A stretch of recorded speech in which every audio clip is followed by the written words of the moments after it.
Добрый день, дорогие друзья! На НТВ Плюс прямая трансляция матча чемпионата Италии. Предрождественский тур.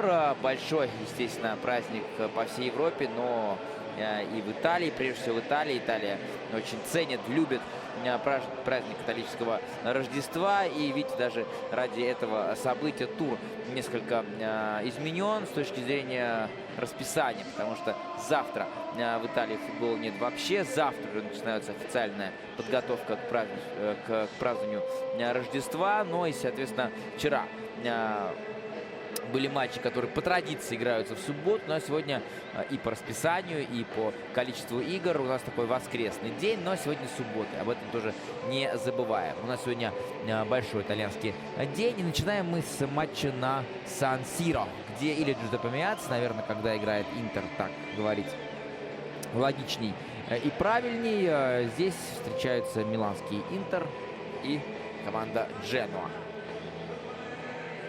Важная игра с любой точки зрения. Конечно, если бы вчера Ювентус все же не выиграл у Калери, а Ювентус был близок к этому, команда долгое время проигрывала, Артур Видаль не реализовал пенальти, вообще вплоть до последней минуты уже компенсированного времени была вероятность ничейного результата. Лишь в конце игры Ювентус выиграл. Но так вот, если бы вчера Ювентус не выиграл, конечно бы Интер играл бы в более приподнятом настроении, понимая, что победа может серьезно повлиять. Победа Интера повлияет на турнирные расклады в чемпионате, но Ювентус выиграл, поэтому Интер может лишь, победив сегодня, отставание сохранить, но никак не уменьшить. Тоже, наверное, не самая приятная новость для болельщиков Интера, что команда вроде как играет, вроде как выигрывает, но при всем при этом никак не может приблизиться к Ювентусу. Уже сейчас сыграно 18 туров, да, вот 18-й тур, отставание 7 очков, это, конечно, очень-очень неприятный показатель для Интера. Что касается Дженуа, то здесь все намного печальней. Тут, конечно, говорить о борьбе за какие-то высокие места не стоит. Команда меняет тренеров, команда лихорадочно ищет свою игру. В этом, наверное, главная вина президента Прециози, который год никак не может понять, как выстроить клуб. Но в любом случае, сейчас у Дженуа есть возможность хотя бы перед каникулами, которые в Италии будут, уйти в хорошем настроении, обрадовать болельщиков, сделать подарок, дабы те хоть как-то могли понять столь неуверенную игру команды в первой части сезона. Для вас игру на НТВ Плюс комментирует Нобель Арустамян. Совсем скоро назову вам стартовые составы команд. Что касается Дженуа, то Дженуа на предпоследнем месте. 19-я строчка, 13 очков. И Луиджи Дель Нери, тренер Дженуа. Я думаю, что хорошо всем известен по работе, прежде всего, в Киеву. Это такая самая яркая его страничка в биографии. Есть, конечно, и страница работы в Сампдории. Тоже, между прочим, тогда Дель Нери достиг очень серьезного показателя. Команда заняла 4-е место и пробилась в Лигу чемпионов. Ну и также, наверное, самая яркая страница — это работа в Ювентусе. Но в Ювентусе ничего Дель Нери не добился и был уволен из команды. Итак, составы команд. Начнем мы с Дженуа, с гостей. Себастьян Фрей, номер 1 вратарь. Далее оборона 5-й Гранквист, 13-й Антонелли, 31-й Самперизи и 21-й Канини. Далее хавбеки: 33-й Кучка, Тежер 28-й, 8-й номер Варгас и 7-й Росси. Атака: Бертолаччи, номер 91-й и 17-й Чиро Иммобили. Вот такой состав у Дженуа. Главный тренер Луиджи Дель Нери. Состав Интера: воротах Ханданович, номер 1, оборона 23-й Ранокья, 25-й Самуэль и 40-й Жуан Жезус. Хавьер Дзанетти, 4-й номер. Мы, наверное, выясним по ходу матча, где он играет. Потому что Дзанетти может играть практически на любой позиции в обороне и в полузащите. Ну, не имеет он играть, пожалуй, только нападающего. Далее 21-й Вальтер Гаргано, тоже линия хавбеков, 11-й Рики Альварес, 19-й Стебан Камбьясо и группа атаки: 8-й Родриго Паласио. Матч для него принципиальный, он долгое время блистал за Дженуа, также блистал за Дженуа, но намного раньше Диего Альберто Милито, номер 22-й. Ну и, наконец, номер 99-й Антонио Кассано. Он не играл в Дженуа, но он хорошо знаком с Луиджи Дель Нери, потому что как раз-таки, когда Дель Нери работал в Сампдории, там играл Антонио Кассано. Так что, видите, вот так атаку Интера многое связывает с сегодняшним соперником. Бертолаччи. Нет нарушения правил. Гаргано чисто играет. Далее Кассано. И очередная потеря.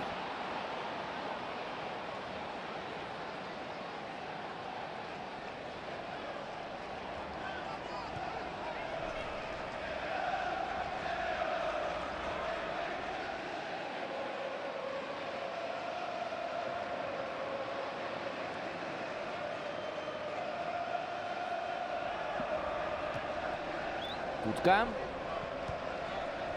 На правый фланг передачи еще одна. Далее в центр. Жуан. Гаргано. И вот на Хавьера Санетти передача. Он играет вправо в обороне. То есть Интер сегодня играет 4 защитника, по всей видимости. Да, Жуан располагается на левом фланге. Ну и два центральных. Самуэль и Ранокки. Интер довольно часто меняет схему в обороне. Такой поиск у Страмаччони, тренера команды Интер, продолжается. Но, повторюсь, вся проблема Интера в этом чемпионате в стабильности. К сожалению, Интер чередует яркие матчи. Наверное, самая яркая игра Интера в этом сезоне. И, наверное, за последние годы, ну, пару лет уж точно, эта игра в Турине против Ювентуса, которая была нынешней осенью, когда Интер обыграл Юве 3-1 и обыграл по делу Ювентус Интер, и все было абсолютно закономерно. И после того матча показалось, что Интер может составить реальную конкуренцию Ювентусу, но несколько неудачных матчей, и Интер снова далеко от старой сеньоры. Гаргано. Альварес. Снова Гаргано. Хороший пас на Кассано. Ну и Кассано попытался что-то придумать в атаке, сделав довольно тонкую передачу на Родриго Паласи. Гранквист. Себастьян Фрей. Технично играет Варгас. И Перуанис пошел вперед, сделав неудачную передачу.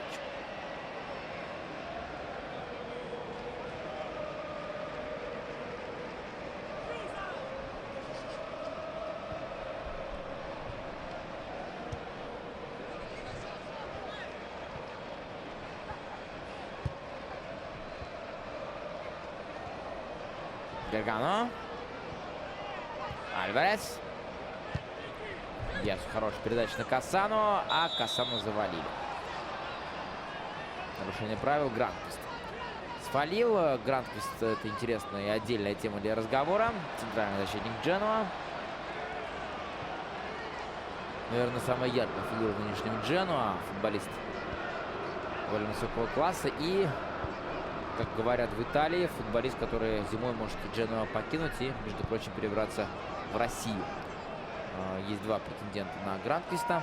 Это и «Зенит», и московский «Спартак». Ну, повторюсь, давайте чуть позже я о Гранквисте поговорю. Пока же Ранокки. Длинная передача на фланг. Кассано. Камбьясо.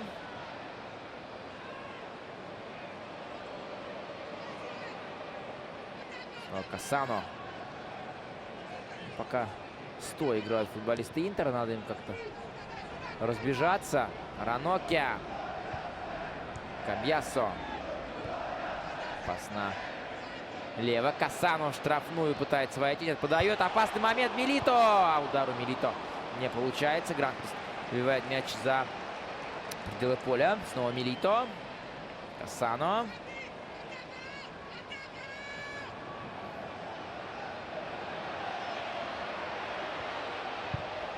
Удар Камбьясо не сильный.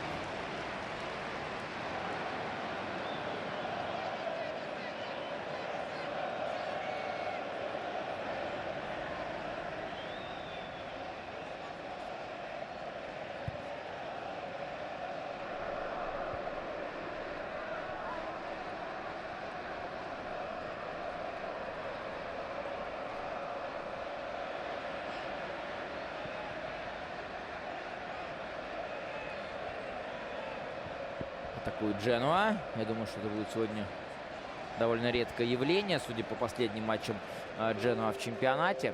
Помню, что команда Дель Нери в последних 3 матчах не знает вкуса побед. Поражение от Киева было 2-4, поражение от Пескара 0-2. Это одни из слабейших команд чемпионата, причем Пескара вообще клуб, который только недавно вернулся в серию А и потерял половину своего состава победного, который принес Пескаре победу в серии Б в прошлом чемпионате. Ну а в прошлом туре Дженуа все же добыл ничью в матче против Торино, сыграв 1-1. За последние 6 матчей Дженуа лишь однажды выиграл у Аталанты 1-0. Это было аж 25 ноября, месяц назад практически.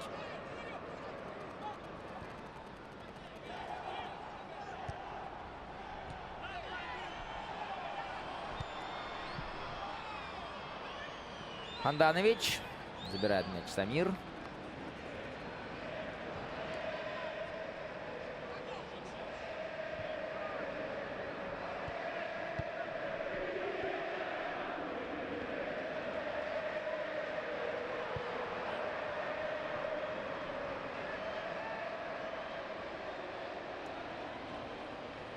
Атака Дженуа еще одна.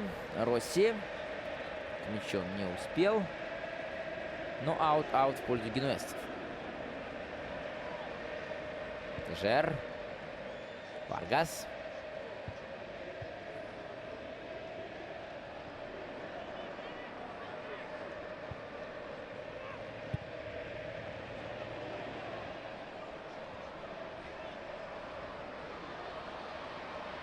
Милито хорошо ставит корпус. Атака Интера разворачивается. Милито уже в штрафной площади. Удар. Удар Диего Альберто. Защитник, конечно, попадает.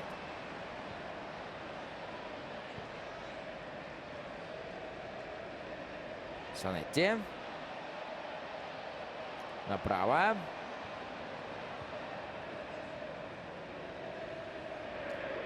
Но я пока бы не сказал, что у Интера какое-то есть тотальное преимущество. Да, команда больше владеет мячом, но моментов, по сути, не создает. Варгас.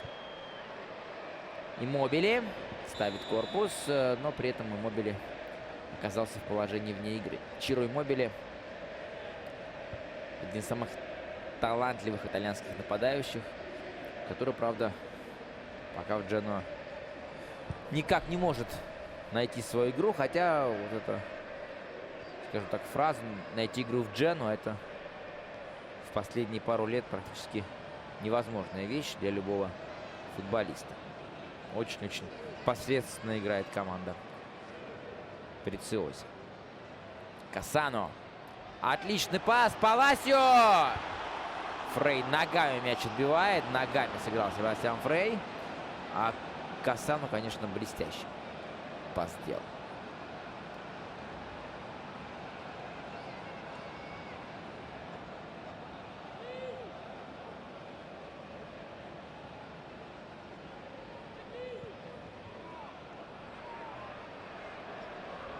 Куцка. Центр поля пропал куда-то у Интера. Но сейчас Камбьясу и Гаргану вернулись. Но при этом мяч по-прежнему у генуэзцев. По правому флангу атака. Тежер. Варгас. Пробьет Варгас.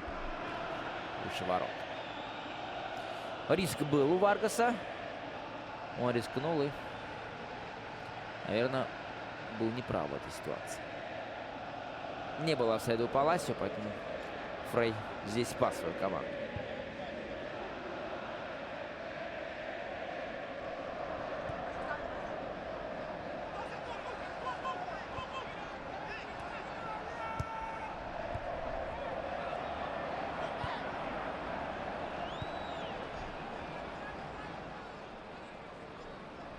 Бертолаччи.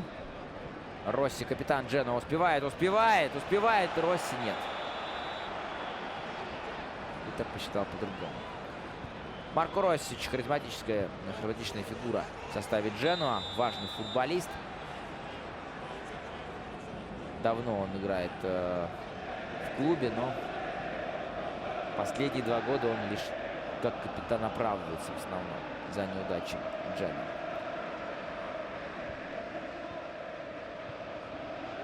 Росси вот сейчас на правом фланге. Подает, пробить у Иммобили не получается. Паласио.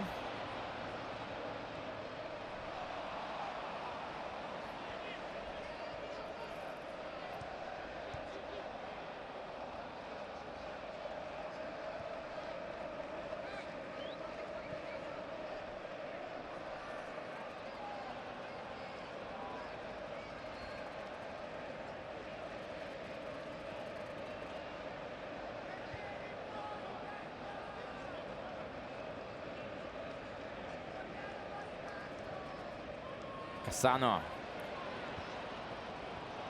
Хорошо играет Гранквист, но мяч снова у Интера. Рики Альварес на замахе. И в штрафную Кассано. Офсайд. Офсайд у Антонио Кассано.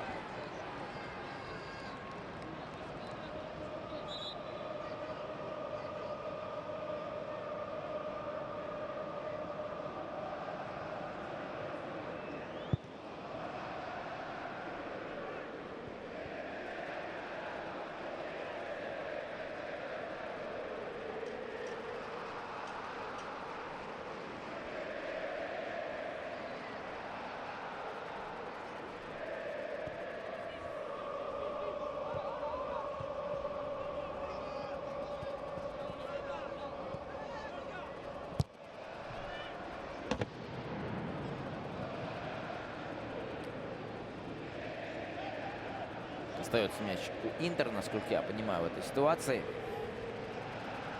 Да. Сампиризи. Мяч покинул пределы поля.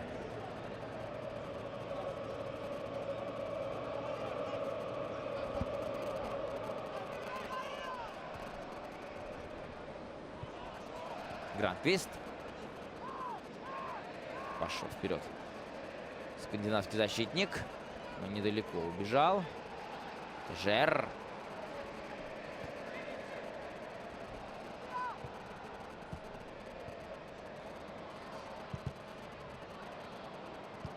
Санетти.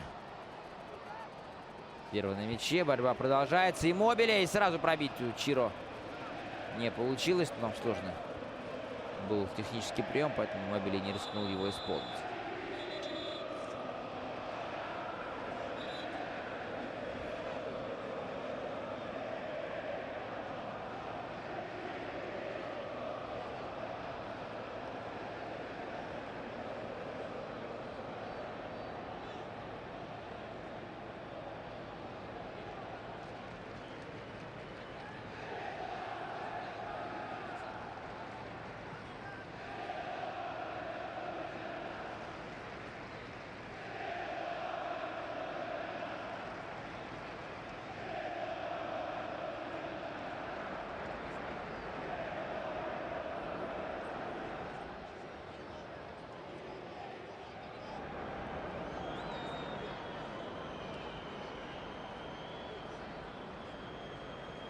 Все в порядке с Куцкой, он матч продолжит. Словацкий полузащитник. Давно он тоже в Дженуа. Практически всегда он находится на продаже. По крайней мере, Прециози, президент Дженуа, пытается заработать на нем деньги. Но вот за раз остается он в Генуе. Жуан пошел вперед, бразилец. Одно из открытий чемпионата Италии. Этой части, первой части турнира. Росси. Иммобили. Включает скорость Иммобили. И Ранокья. Ух ты, как сыграл Ранокья. И в подкате. И потом пытался еще мяч оставить в игре.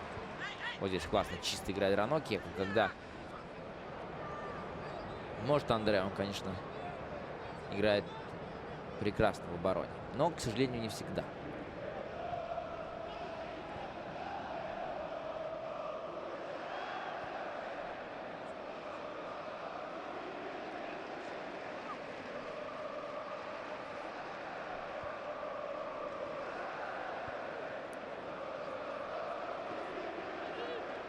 Гранквист.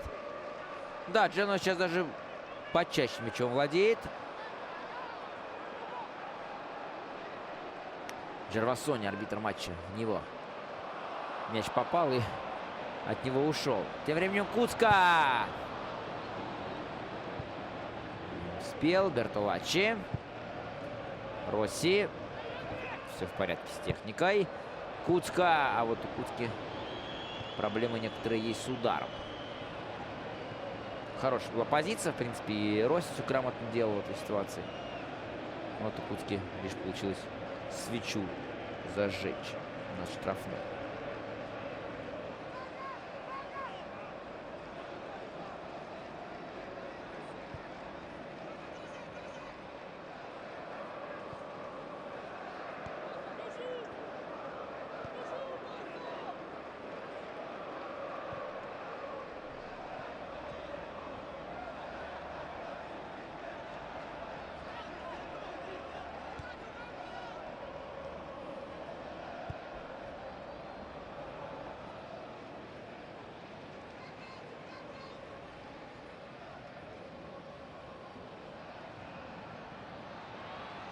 Паласио в штрафную, но Фрей надежен.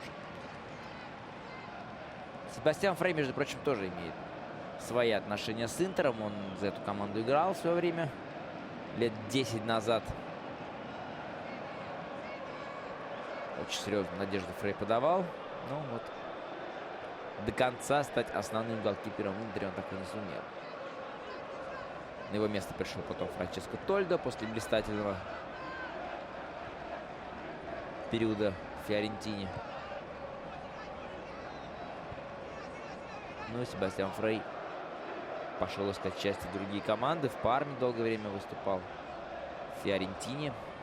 Ну и, соответственно, оказался потом еще и в Джену. Сейчас уже играет в Джену. Кассано.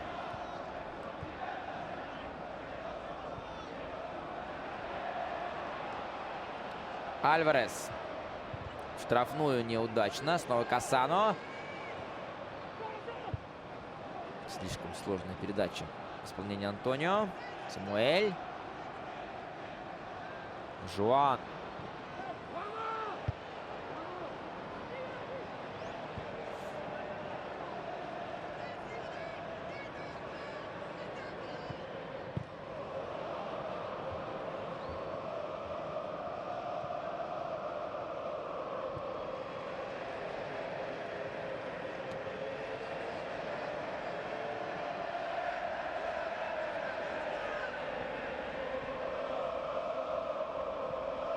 Кассано.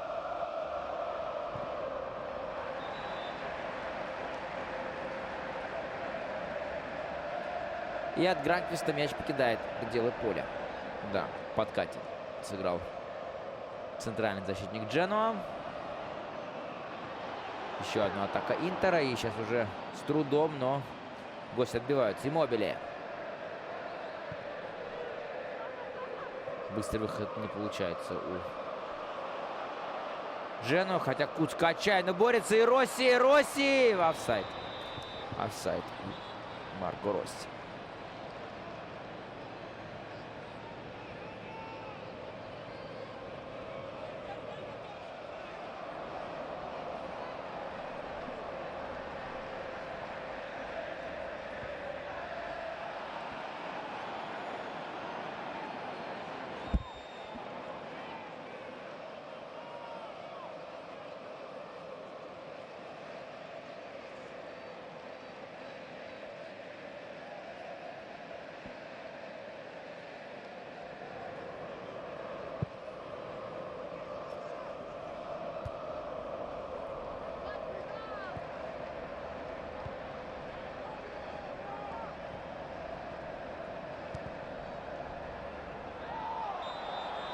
Нарушение правил. Милито. На нем свалили. Это Гранквист. Нарушал правила. Не, очень удачно сыграл здесь Гранквист. По сути, никуда не мог деться Милито. Но Гранквист решил свалить на нем. Причем откровенно фалил.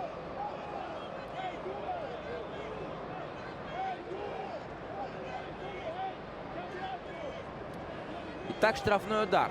Итак, штрафной удар. Камбьясо у мяча. Видимо, будет подача. Камбьясо вряд ли пробьет. Да, подача в штрафную площадь. Нарушение правил.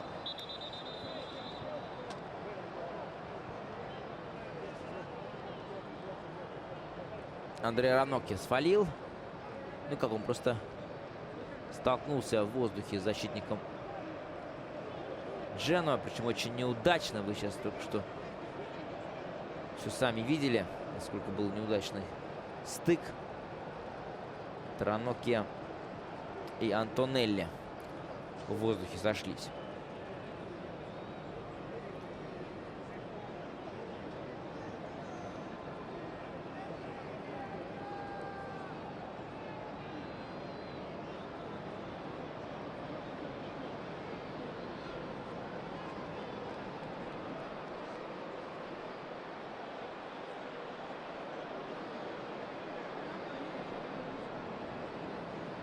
Массимо Моратти и его сестра Анджело Моратти внимательно смотрят за матчем. Что любопытно, они крайне редко вдвоем наблюдают за матчами Интера. Но вот сегодня, видимо, что-то произошло. Ну или, может, это связано с Рождеством, в конце концов. Тур последний перед праздником. У всех уже предпраздничное настроение.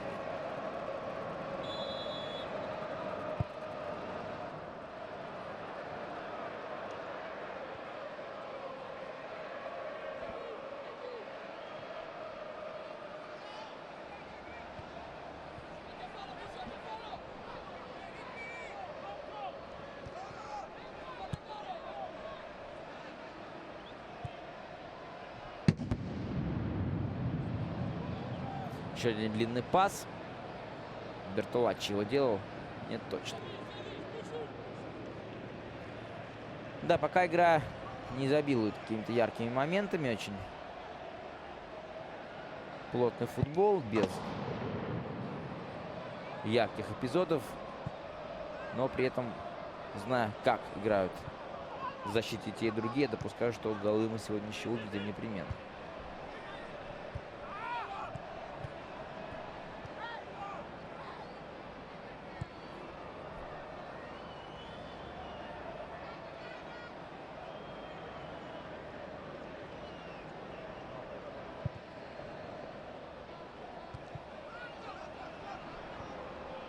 Альварес не сумел еще Якутску обыграть.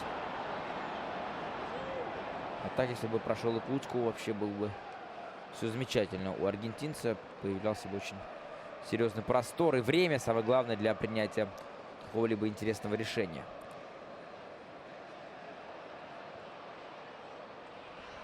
Сано. Вот сейчас может получиться у Интера атака. Милито на Кассану. Очень неудачная передача на Антонио с мячом. Штрафную. Паласио. А зачем Паласио не оставил мяч Альваресу, непонятно. Наверное, он просто не видел, что сзади открывается партнер. Причем в более выгодном положении. Я допускаю, что Кассана именно передачу на Альвареса делал, а не на Паласио. Ладно, проехали. Камбьясо. Жуан. Рики Альварес.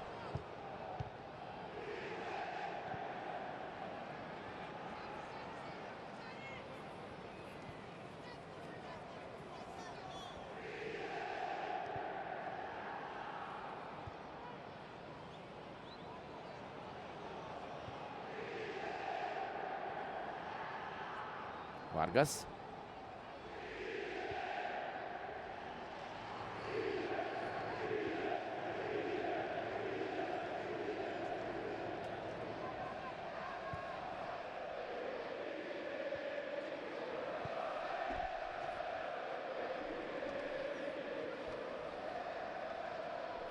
Гаргано. Самуэль на Жуана. Еще одна передача.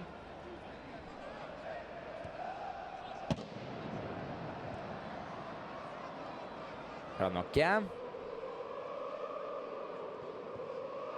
Ошибается Ранокки. И еще нарушает правила на Бертолаччи. Первая желтая карточка в матче. Андрей Ранокки. На 26-й минуте за нарушение правил. Грубая игра. Подножку подставил Ранокки Бертолаччи. И Ранокия пропускает следующий матч. Наверное, в России сказали бы, что продлевает себе отпуск. Но в Италии, наверное, до такого не додумаются. Ко всему прочему, все же сбор-то он пройдет недельный с Интером. Напомню, что в Италии сейчас будет двухнедельная пауза до 6 января. Команда уходит в отпуск. Ну, с точки зрения именно игры в футбол, потому что неделю итальянцы будут отдыхать, я имею в виду футболисты. А вот уже где-нибудь 1-2 января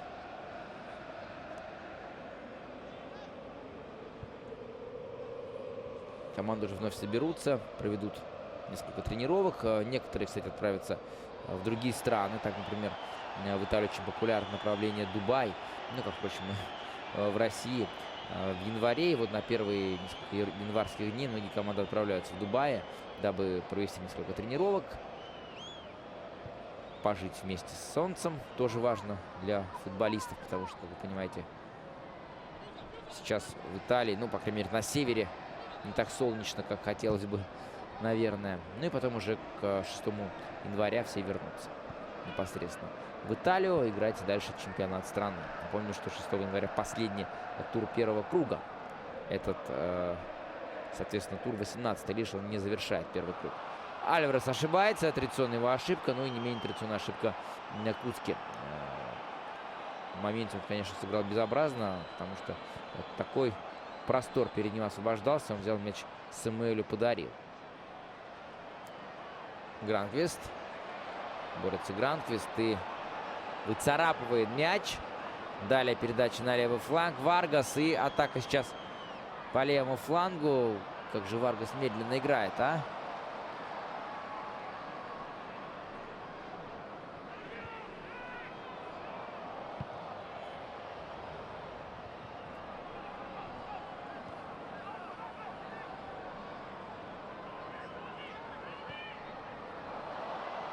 Удар Иммобиле. Ну, наконец-таки Ханданович по-настоящему в игру вступил. Удар был не сильный. Я думаю, что Ханданович в любом случае ситуацию контролировал, но момент есть момент. Удар есть удар.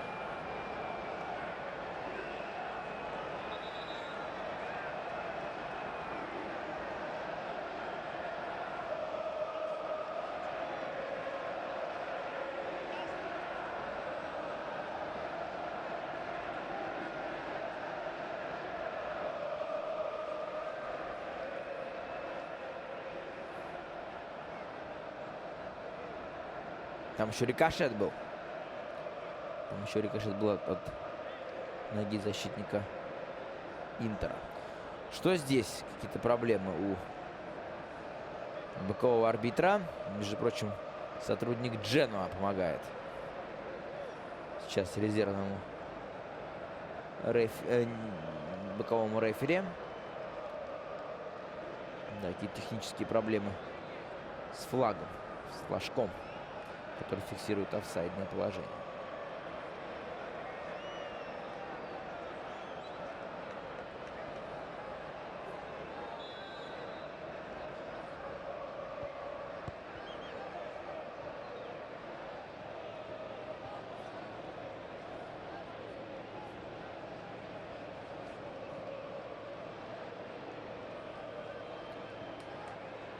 Замена уже, видите, в первом тайме готовится у Интера.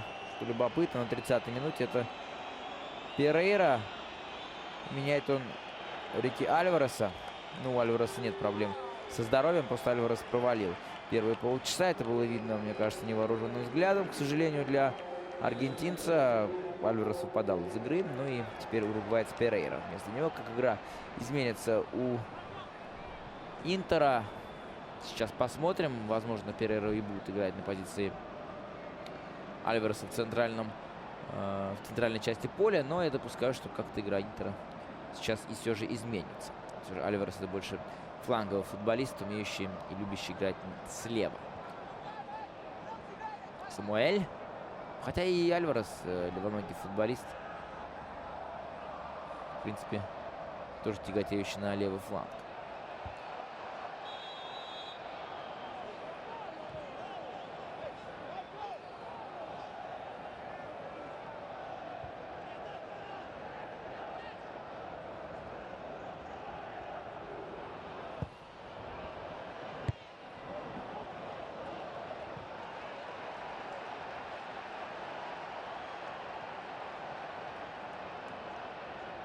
Угловой. Антонио Кассано. Лидер всех атак Интера. Будет исполнять стандартное положение. Итак, Кассано. Оригинальный розыгрыш, но Чиро Иммобиле все же первый на мяче. Но это уже легкая добыча для Себастьяна Фрея.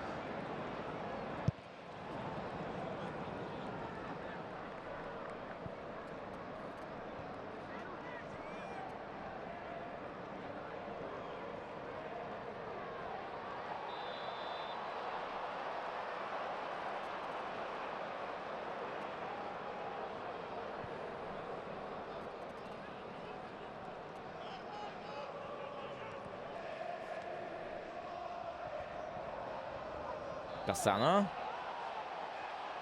И очередной фол. Антонио Кассано на газон.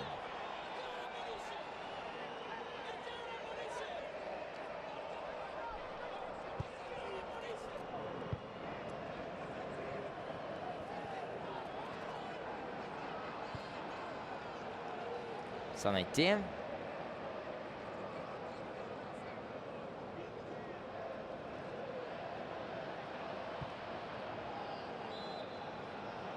Еще один свисток. Джервасони усмотрел со стороны Санетти нарушение правил.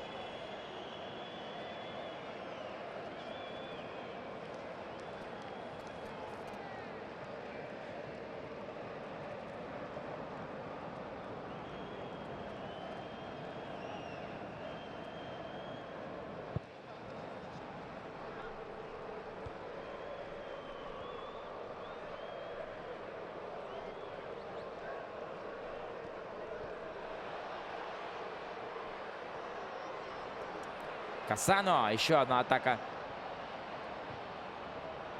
Интера. Милито. Милито решил подать. Здесь очень много рикошетов. Такой немножко бестолковой обороны Дженуа. Жуан.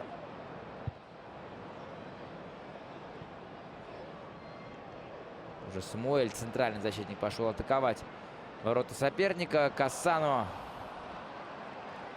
Как бы это ни звучало парадоксально, техника Кассано подвела. Такое тоже бывает, а это просто у Иммобиле не то, что техника подвела, а понимание футбола. Варгас, это неплохо. Абсолютно один был Росси. Как его Варгас не заметил, а? Да, Джену такие иногда ошибки совершает, что прям диву даешься. Вот здесь Варгас, ну что мешало сделать передачу пораньше? Дождался, пока Наранок его накроет. Мяч отберет.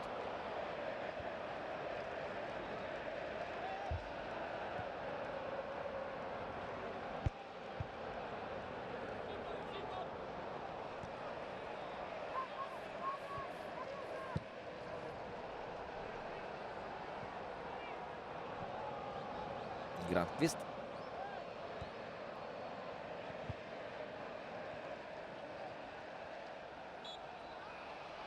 Фалит Камбьяс. Нарушает правила Эстебан Камбьясо в ситуации в эпизоде с Росси.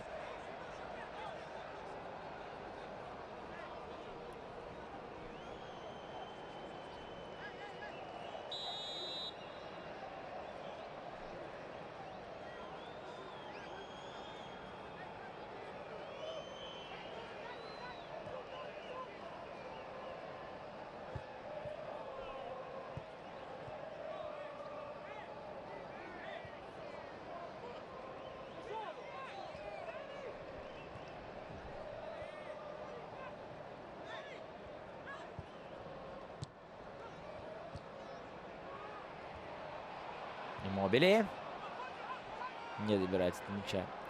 Иммобиле, правда, в атаке Дженуа. Росси.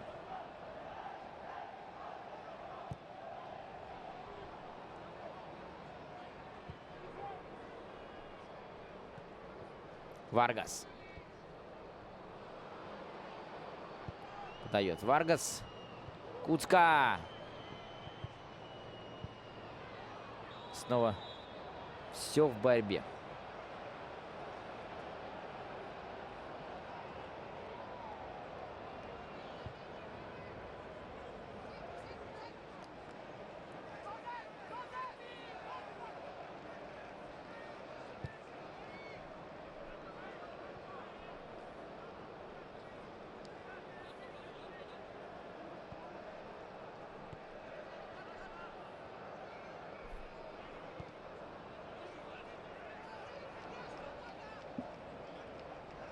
Жуан.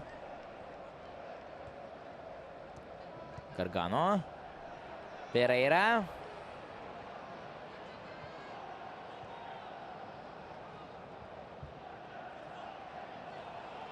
И снова Интер мяч теряет. Все без скорости. Да, вот не хватает, мне кажется, Интеру мобильности в этом матче.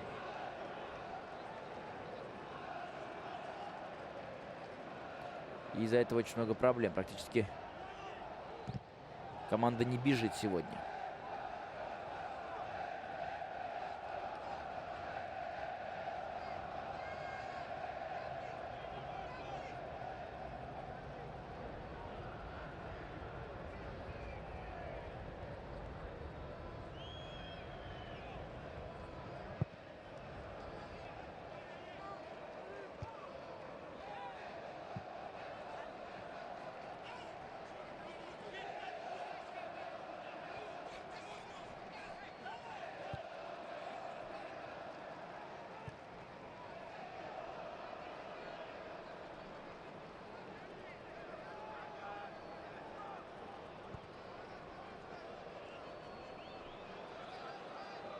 Жуан.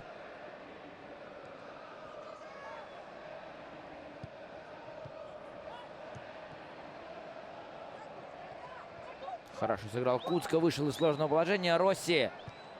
Дальше. Один Варгас, но его снова не замечают. Да, абсолютно неорганизована у Джено игра в атаке. Конечно, является такой колоссальной проблемой для гостей. Милито. Милито мяч обработал.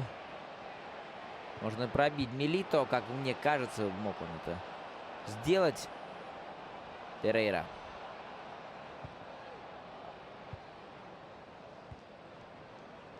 Еще одна неудачная подача. И уже пас назад на Вальтера Самуэля. 0-0 Интер Дженуа.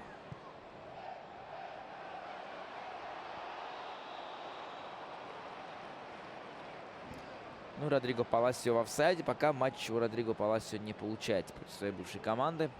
Может он играть, конечно, в разы лучше.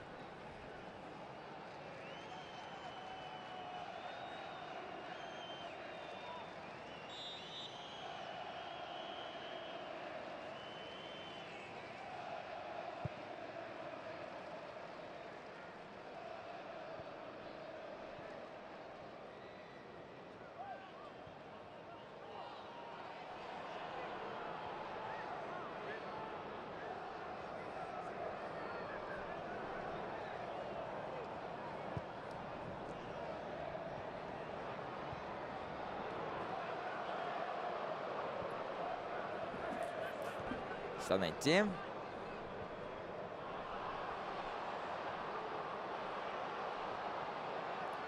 Потерял мяч. И атака Дженуа. И снова все упирается. Довольно нелепое продвижение вперед в исполнении Антонелли, который просто прибежал и практически отдал мяч Раноки. Я этого, конечно, не понимаю в некоторых моментах, то, как Джено пытается играть в атаке. Иммобиле. Нет, конечно, мяч ушел. Мяч ушел от Чиро Иммобиле.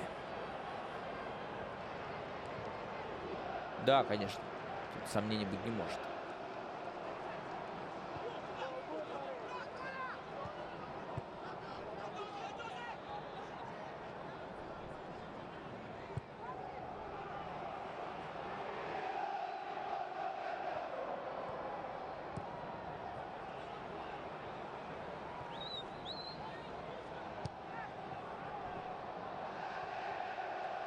Самуэль.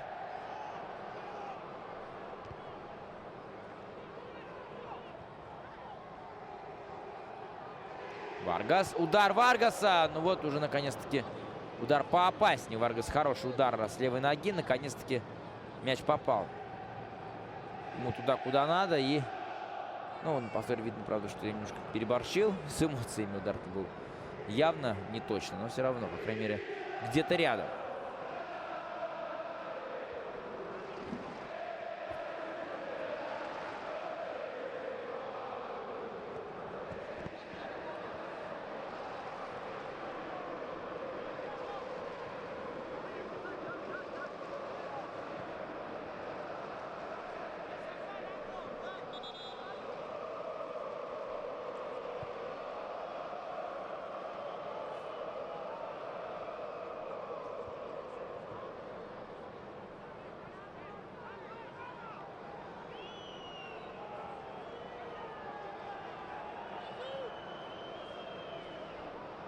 Варгас.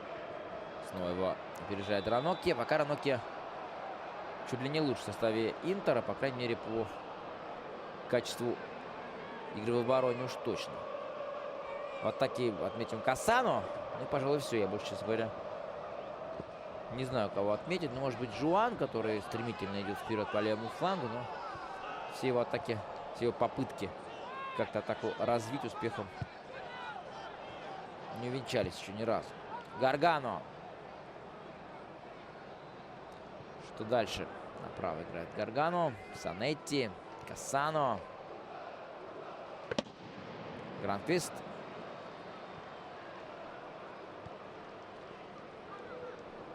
Мобили.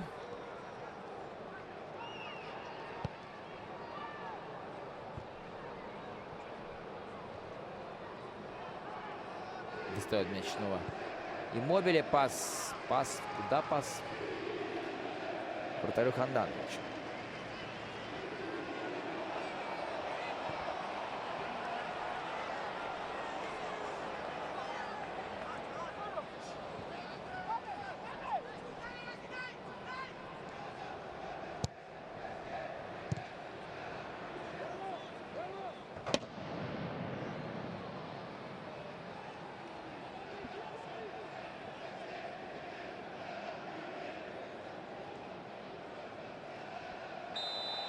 Нарушение правил. Вот в конце первого тайма Интер получает право на штрафной удар. Возможно, стандарт поможет Нерадзури.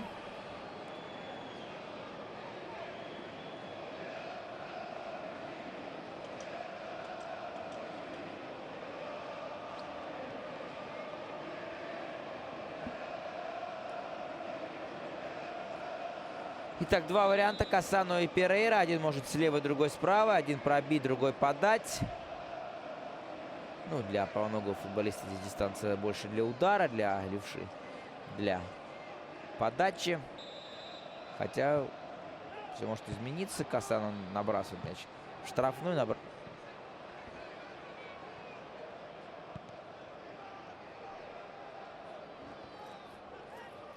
Последняя минута первого тайма завершается. Кассано в положении вне игры. Антонио Кассано. 0-0 Интер Дженуа. Наверное, справедливый итог первого тайма. Добавляет арбитр 3 минуты.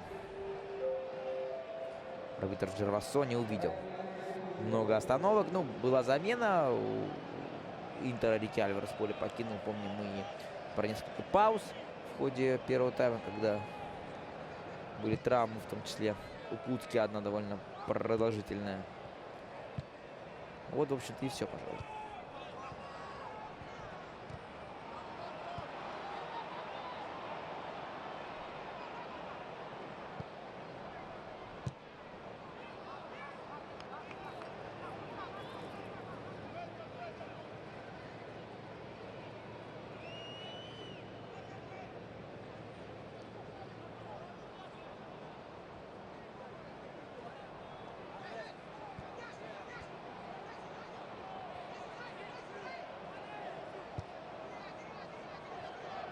Гаргано.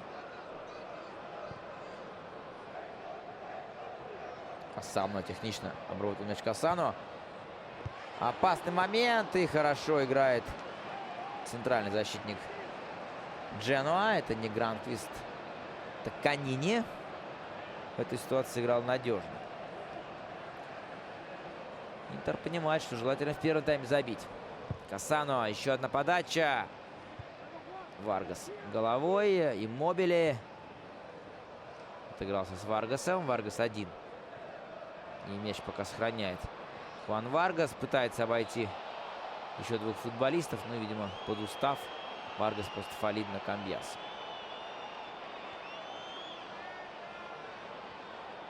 Ну, Варгас, как я уже говорил, тяжело. Он последние пару лет в плохой физической форме. Очень часто с лишним весом. Да и сейчас, по-моему, тоже у него лишний вес присутствует. Поэтому ему уже, мне кажется, было сложновато, когда он пробежал метров 30, еще такой же рывок совершить. Росси. Вот у Росси нет проблем с физикой, но есть проблемы, как мне кажется, с техникой. Хотя здесь хорошая передача. Иммобиле. И нет углового даже здесь. Не будет углового. Росси. Теряет мяч Росси. Милито. Кассано. Гранквист против него. Кассано. Ну и Гранквист надежен.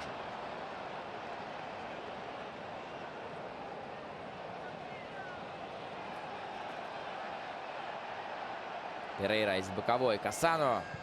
Штрафную. Ну и на этом все. Первый тайм матча Интер-Дженуа завершен. Ничья 0-0 у нас на Джузеппе Меацци. Справедливые нули. К сожалению, в первом тайме мы так и не видели большое количество, да вообще количество опасных моментов. Счет 0-0 справедлив. Ждем с надеждой второго тайма.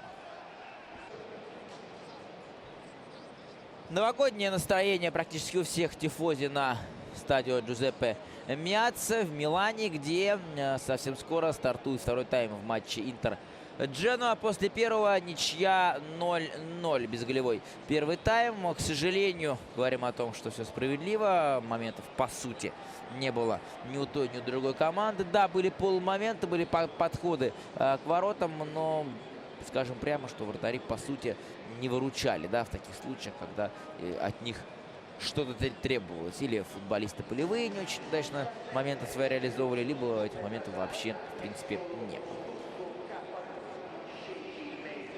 Напомню, что эта игра открывает субботнюю, конечно же, субботнюю программу тура. Вчера две игры состоялись уже в серии А. Напомню, что в Италии Рождество совсем скоро, как, впрочем, и по всей Европе, поэтому тур немножко не смещен на один день пораньше.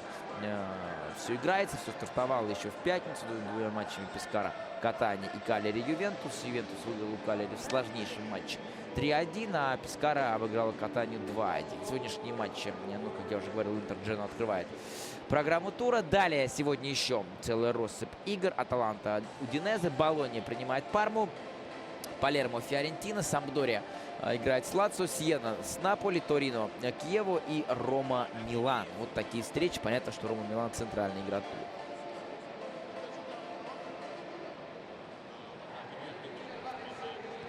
Ну и Рома Милан, соответственно, начнется в 23:45 по Москве. Вечерняя встреча итальянской серии А. И последняя в этом календарном году. Этот тур закрывает футбольный год в Италии. Ну и далее уже все случится, все матчи. Весь чемпионат Италии возобновится после Нового года, 6 января. Команды выйдут из отпуска. Ну, с точки зрения именно игры в футбол. Довольны дети, хорошее у них настроение. Дети, пришедшие на футбол. Ну, а что касается самих запасных, то так они неспешно разминаются. Это запасные команды Дженуа. Но это Кристиан Киву, защитник из Румынии, защитник миланского Интера. Вполне возможно, мы его во втором тайме видим. Хотя, с другой стороны, Ранокки, Самуэль, Жуан, Санетти все сыграли на очень хорошем уровне. Ну и атака Дженуа особых трудностей не создавала обороне Интера.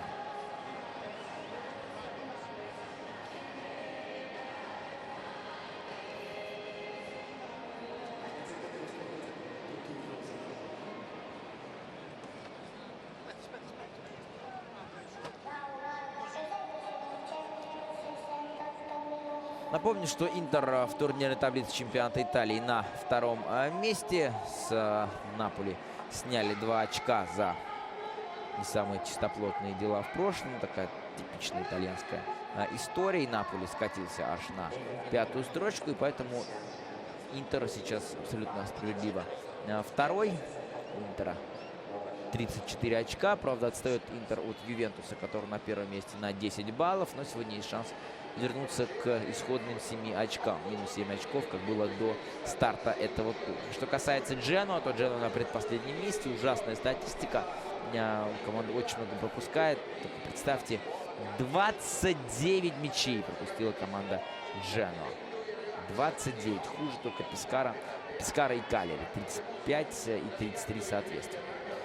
Джервасони, арбитр сегодняшнего матча, выводит команды на второй тайм Андреа Джервасони из состава команд. Начнем мы с Интера. Замена, правда, у Интера готовится. Как раз и Кристиан Киву на поле должен появиться. Это Борези, помощник Стромачони. Какие-то указания делает Кристиану Киву. Ну и сам Андреа тоже о чем-то разговаривает с Киву. Очень интересно, кого заменит Кристиан Киву. Неужели проблемы есть у кого-то из защитников Интера? Потому что мне казалось, что все сыграли очень даже неплохо. Но вот видите, Жуа поле покидает, вместо него Кристиан Киву. Я допускаю, что какие-то проблемы у Жуана. Правда, не знаю, с чем связано. Составы команд: Интер, Самир Ханданович первый, далее в поле 23-й Ранокия, 4-й Санетти, 25-й Самуэль, 40-й был Жуан, заменил его Киву, который играет по 26-м номером, 21-й Гаргано, 8-й Паласио, 99-й Кассану, 11-й играл Альварес, вместо него еще в первом тайме вышел 31-й Перейра, Альваро Перейра, 19-й Камбьясо и 22-й Милито. Как вы понимаете, две замены к началу второго тайма — это, конечно, неприятно для Интера. Дженуа Фрей, голкипер первый, полевые футболисты 5-й Гранквист, 13-й Антонелли, 31-й Сампиризи, 21-й Канини, 91-й Бертолаччи, 33-й Куцка, 28-й Тежер, 8-й Варгас, 7-й Росси и 17-й Иммобили. Главный тренер Интера Андреа Стромачони, главный тренер Дженуа Луиджи Дель Нери. Вот такие у нас составы. У Дженуа замен нет. Пока их бережет Дель Нери. Ну и внимательно смотрим за вторым таймом нашего матча, где пока нет забитых мячей.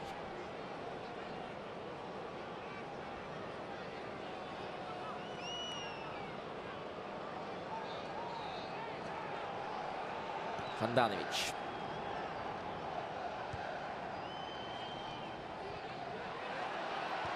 Милито, хорошая передача. Паласио, выход 1 на 1. Может получиться удар Паласио выше ворот. Ну вот, наконец-то мы увидели яркий эпизод в нашем матче. Хорошая двухходовка Милито Паласио. И Паласио врывался в штрафную, бил. Судил правильно Родриго Паласио, но пробил выше ворот.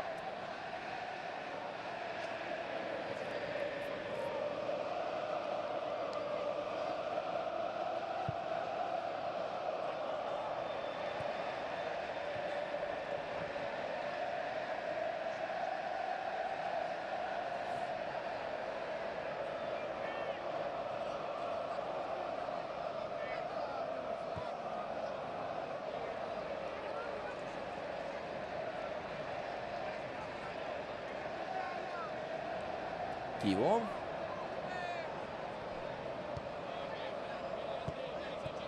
Санетти. Ошибается Хавьер. Бертолаччи, Иммобили. Ходит влево. Против него Раноки, который в первом тайме играл практически безупречно. И снова перекрывает все пути к собственным воротам Андреа Раноки.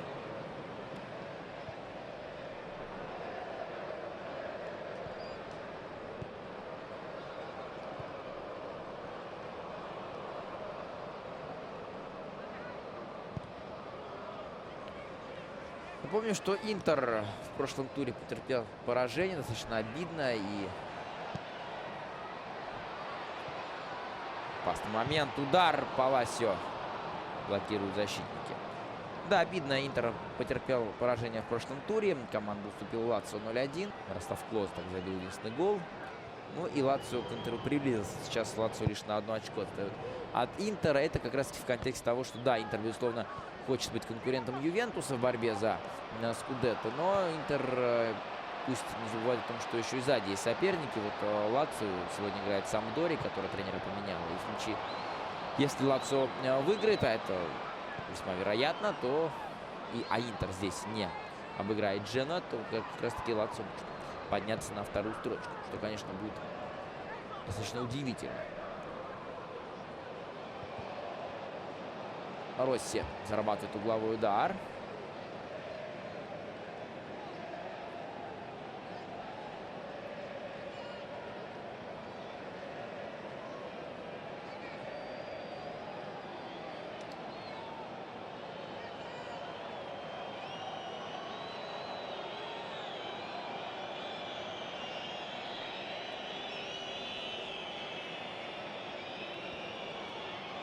И Тежер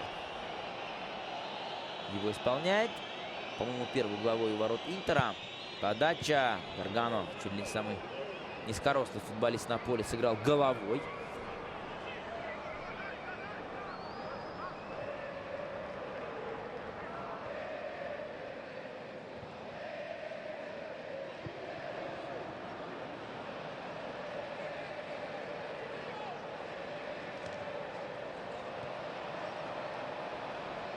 Варгас. Не получается Варгаса, значит, поднять. Снова Гаргано. Длинная передача. Неудачно играет уругваец. Бертолаччи. Еще один перехват. Куцка. Бертолаччи. Подниматься просит Джервасони. Милито. Отличный пас. Паласио. Нет офсайда. Удар. И вот он сейв. Милито. Еще удар выше ворот. Ну вот наконец-то. Наконец-то пошла игра. И видели мы по-настоящему футбольный момент. Великолепный пас Милито. Отличная игра. Паласио. Удар.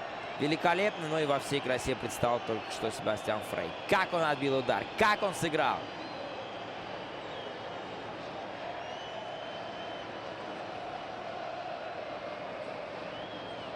Да, момент, чтобы наслаждаться и игрой вратаря, и игрой группы атаки. Ну и, конечно, расстроен Страмаччони.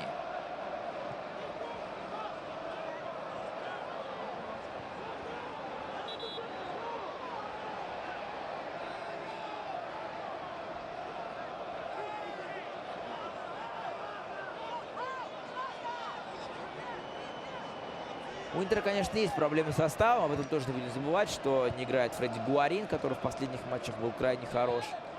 Давно не играет Уэсли Снейдер. И, похоже, уже не будет играть он за Интер. Потому что очень неприятная история с ним творится. Никак не могут договориться команды. Ну, команда и футболист, представитель футболиста о новом контракте. Но Интер, раз такое дело, решил вообще не ставить Снейдера в состав, довольно оригинально поступив. Не знаю, правильно или нет, это, конечно, решать не мне, но тем не менее.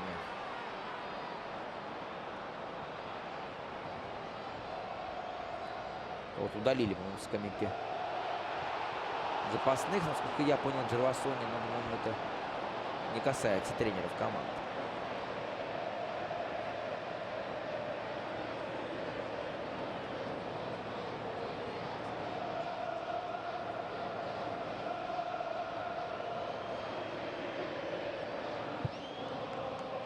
Запасной футболист. Насколько я понял, это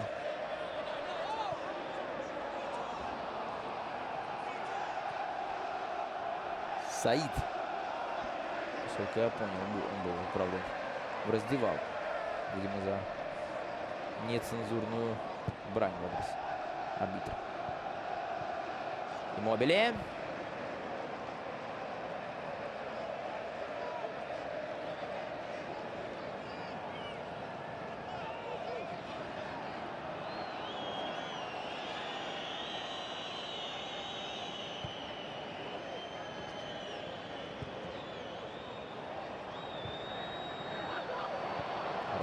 Какой момент столкновения Росси и Хандановича. Джервасони сразу игру остановил.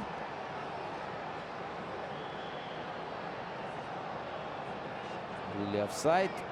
Не было офсайда. Самуэль застрял. А здесь, да, здесь Ханданович, конечно, отважно сыграл. Не испугался и с мячом бросился. Ну, конечно, досталось Самиру.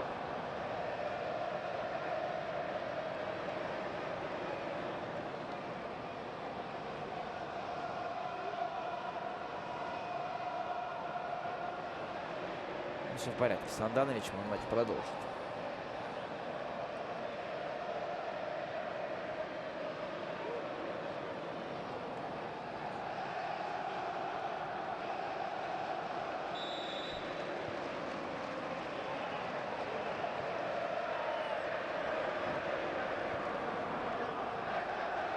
Самуэль.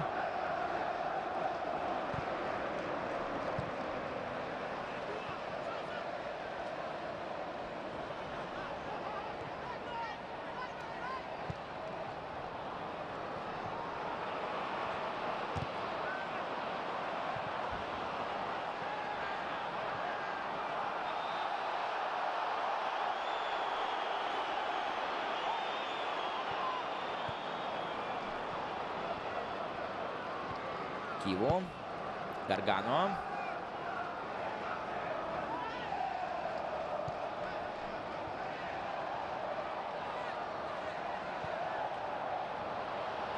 Слишком тонкая передача от Касано.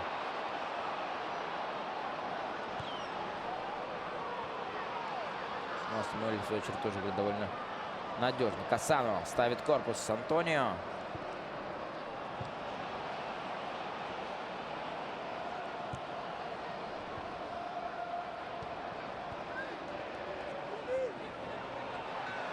Санетти. Это желтая карточка 100%.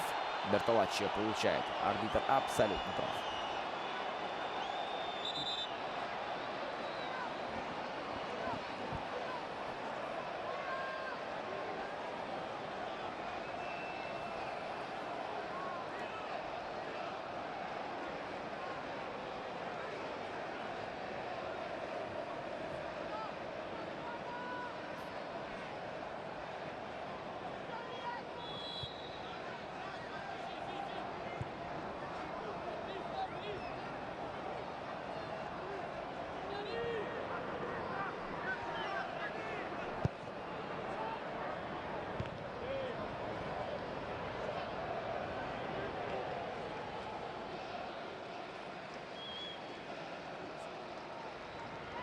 Милито. Перейра. Расстрел Перейры. И очередной угловой.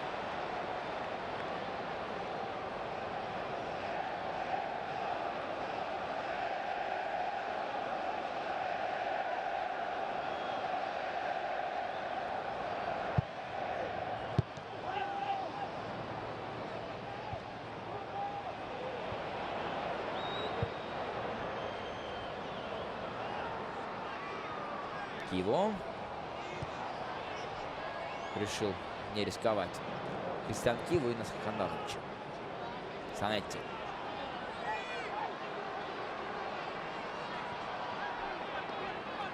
Интер так наращивает темп. Вот здесь, правда, игру остановил Перейра. Почему? Кому-то плохо? Кто-то на газоне или уже нет?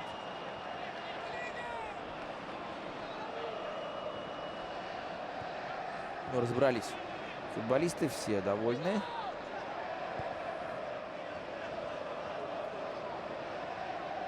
Киво. Снова налево передача.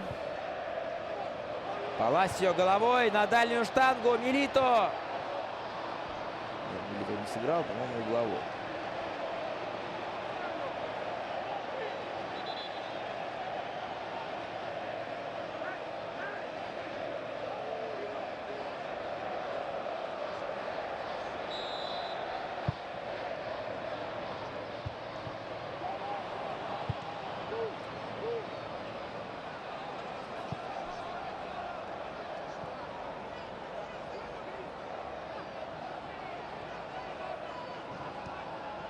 Киво.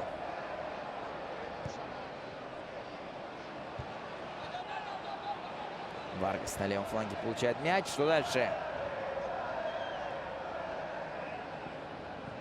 Варгас просто прямой пошел. Там его и остановили. Киво. Камбьясо.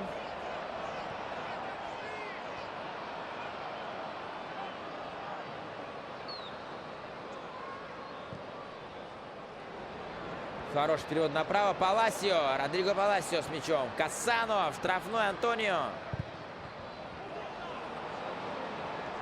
И на этом все. Мяч уходит от Антонио Касано.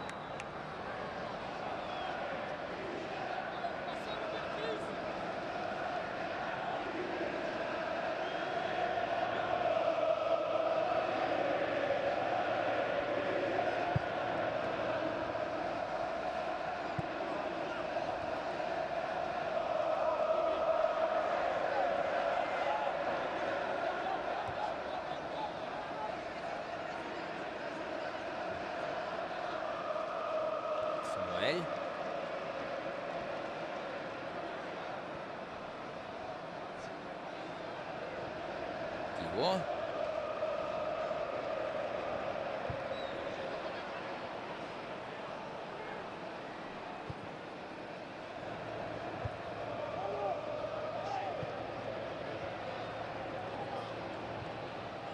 Варгас.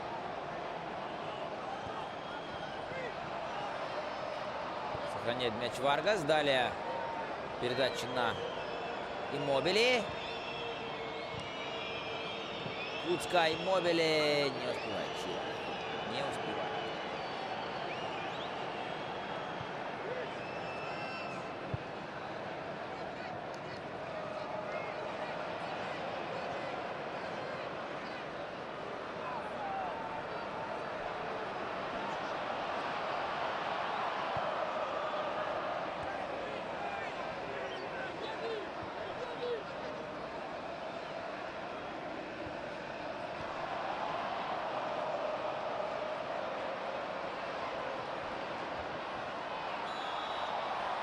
Нарушение правил. Касано зарабатывает штрафный удар. Нет, конечно, Гуарина, который мастак с такой позиции, с такой дистанции пробить.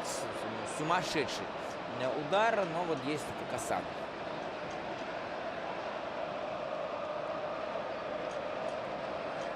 Он, конечно, больше футболист, который умеет видно исполнение, не на силу. Вот здесь, возможно, исполнение хватит.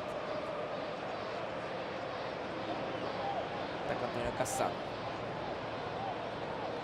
Мяча в стенке Милито и Камбьясо. И Киво еще есть. Киво бьет поворотом, попадает в стенку. Касано на Перейру. В одно касание. Милито.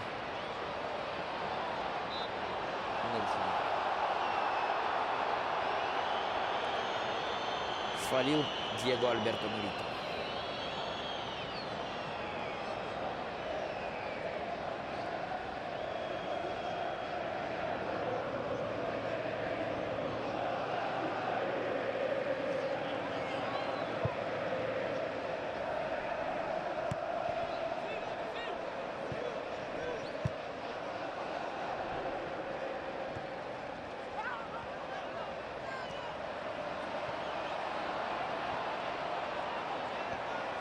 Варгас не оставляет мяч Варгас, потому что партнер его на газоне, по-моему, Иммобили. Да, Чиро Иммобили. Между прочим, лучший бомбардир серии B в прошлом году, в прошлом сезоне. Пока в серии А у него, конечно, статистика не столь выдающаяся.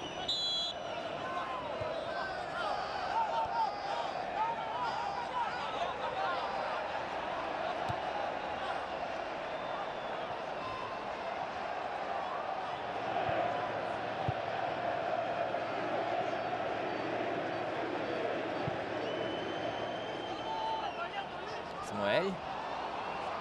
Рискует Вальтер. Выходит победителем.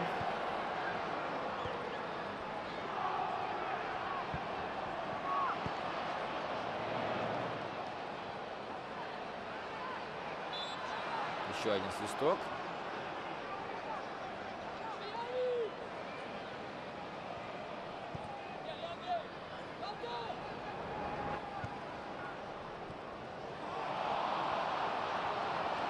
Бертолаччи. Здесь все чисто.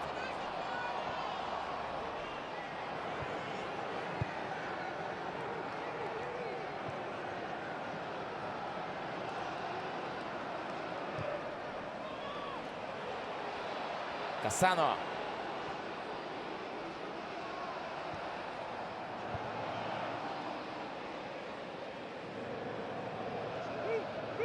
Куцка.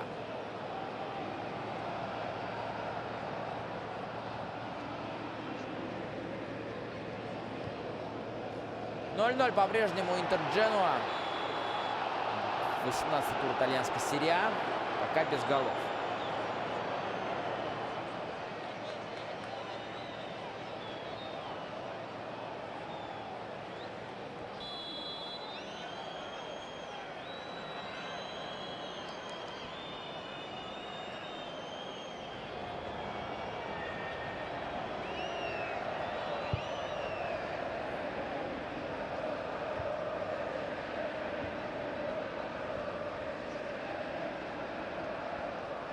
довольно-таки бесстрашно пошел в борьбу с Кассано и в конце концов вышел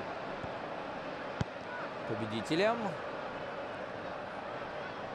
Перейра.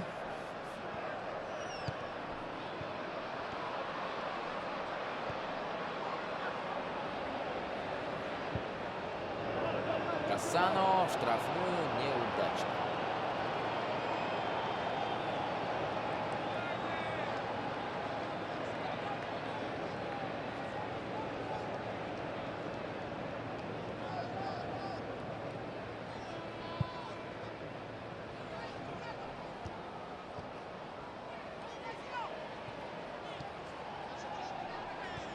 Санетти.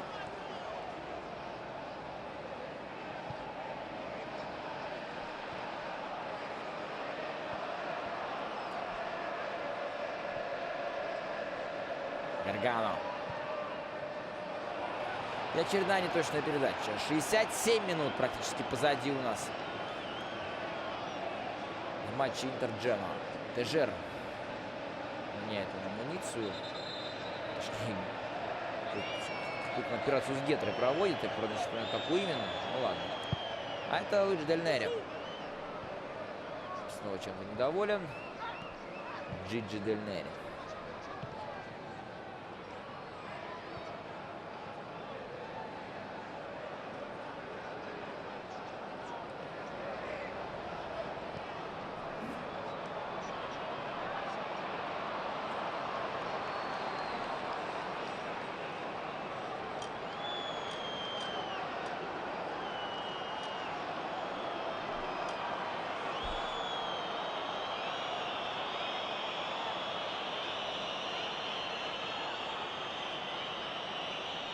Так, у нас игра на паузе разбивается, и уже Бертолаччи на газон. А замену Джено готовится Ансельмо.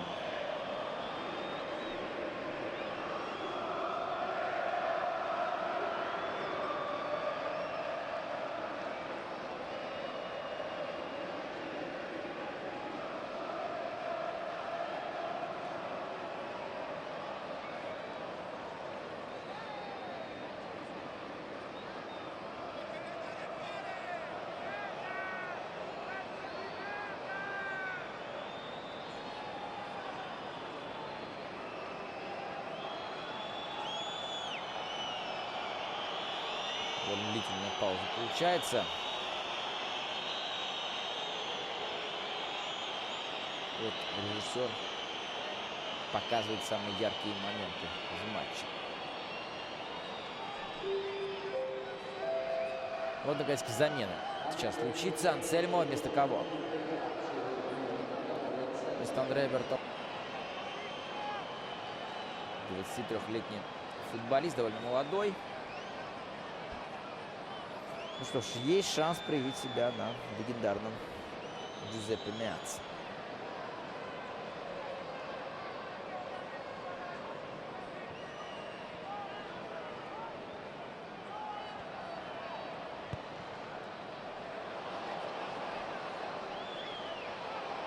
Можно играть, можно играть. Жервасо не показывает. Гаргано.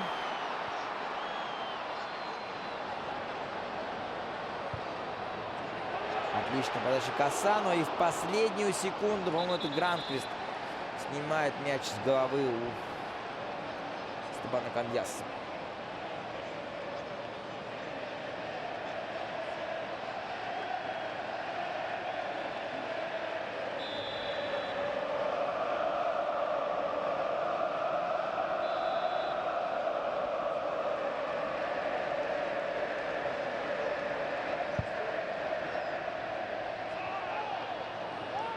Еще одна подача. Перейра возвращает мяч в штрафную.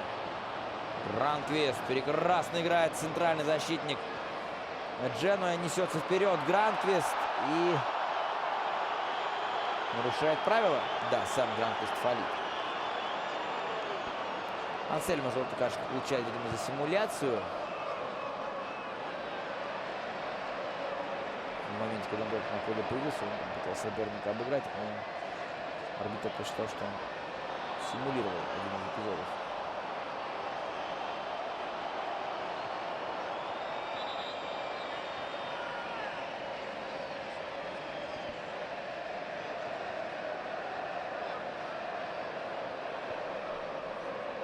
Перейра.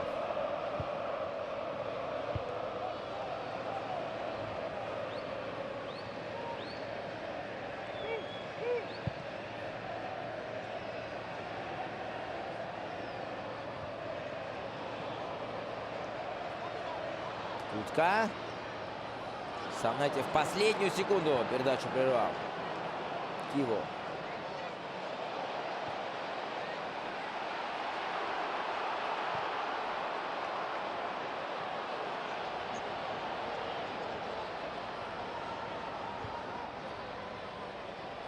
Гаргано. Удар будет.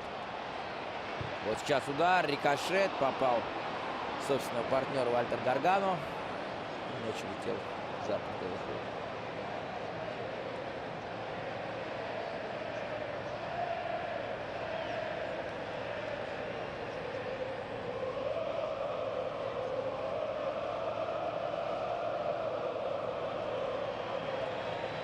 Замена еще одна у Дженуа. Росси, по-моему, поле покидает. Да, Марко Росси. Набегался Росси.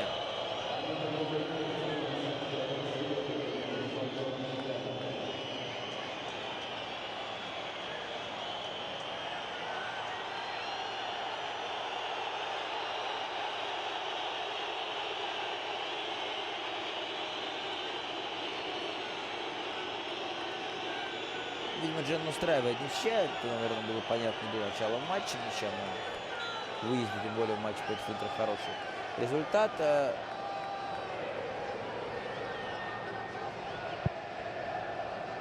Поэтому Росси так не торопится. А выходит вместо Росси Пишетелло.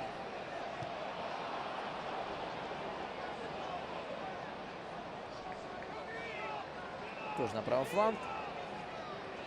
Ну, понятно, что слева у Интера играет Перейра, он довольно настырный футболист, видимо, исходя из этой логики, пустил свежего футболиста Дель Нейри, чтобы там сложнее было Перейре играть.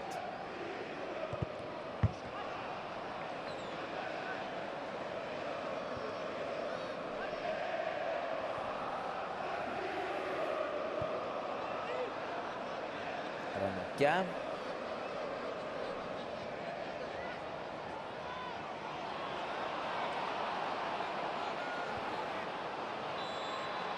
Нарушение права.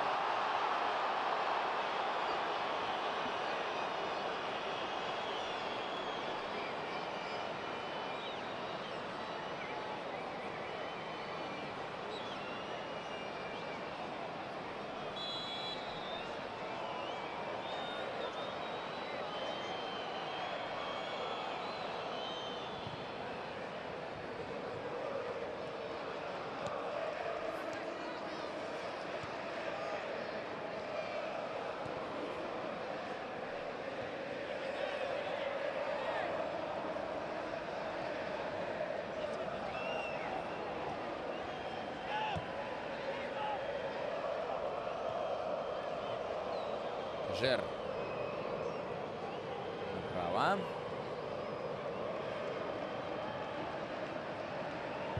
Подача. Иммобили. Не выбирается начать Чиро Иммобили.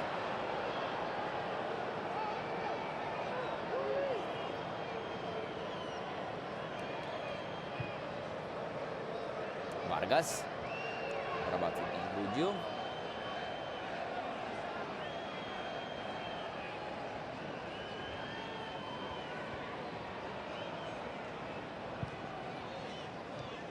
Утка.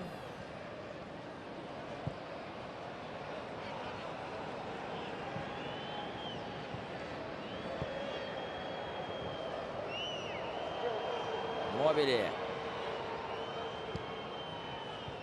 Варгас. Подача. Снова Ранокия весь вверх снимает. Но вообще Дженуа сейчас так долго атакует. Вот снова мяч на лево. Варгас возвращается.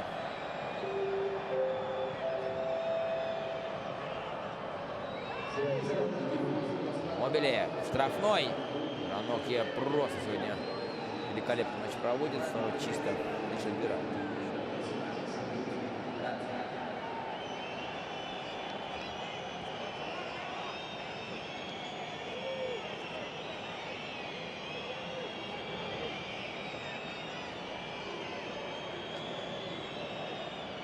Варгас.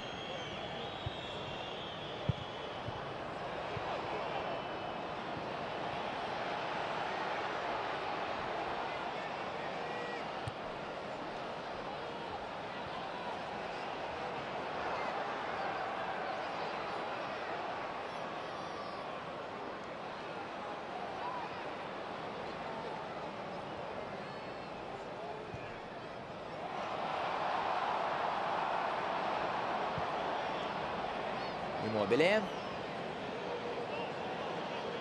Отлично играет Иммобиле. Опасный момент. И гол!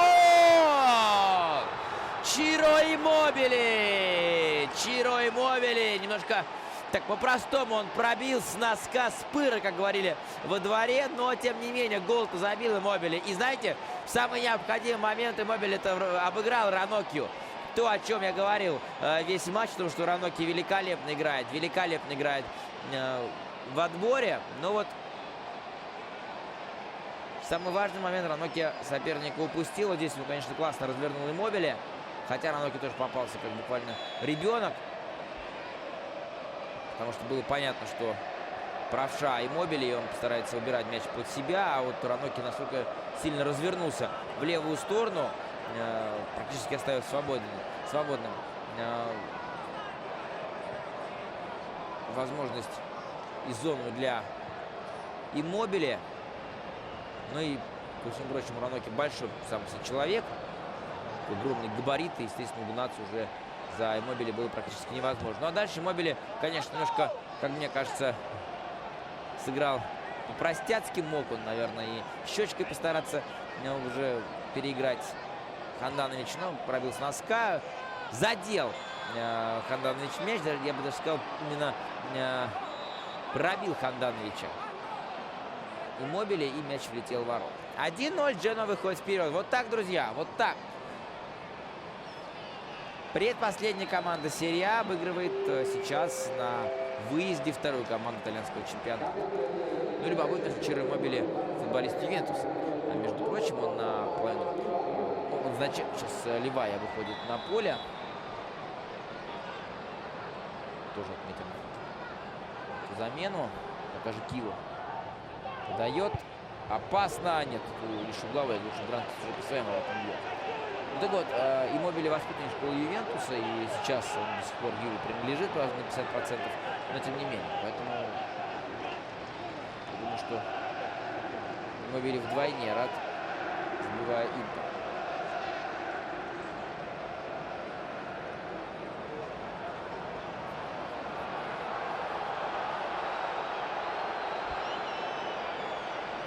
Поле Гаргану покинул, вместо него вышел Ливая. 4 форварда теперь у Интера.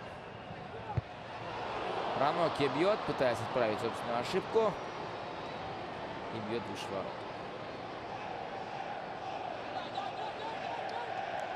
Антонелли сделал классный пас. Вот еще раз смотрим. Иммобиле с мячом, как он легко обыграл Ранокью. Ну и пробил с носка. Хотя, знаете, наверное, здесь я не вправе говорить, что Иммобиле пробить щечку, потому что уже накрывал Самуэль, и Иммобиле чуть ли не единственный правильный вариант выбрал. Снова Иммобиле! Пробить уже не получится, но далее Иммобиле немножко растерялся. Молодой парень запутался. Собственно, наверх, вот здесь, смотрите. Вроде ушел, а вот дальше уже просто не хватило даже координации в какой-то степени Чиро Иммобиле.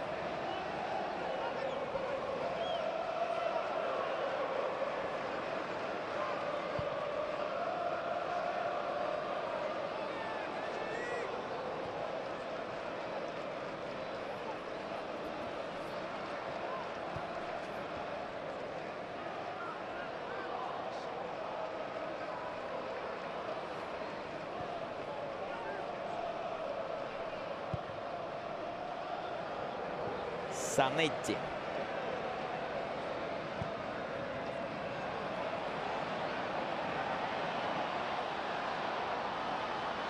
Неудачно был Санетти.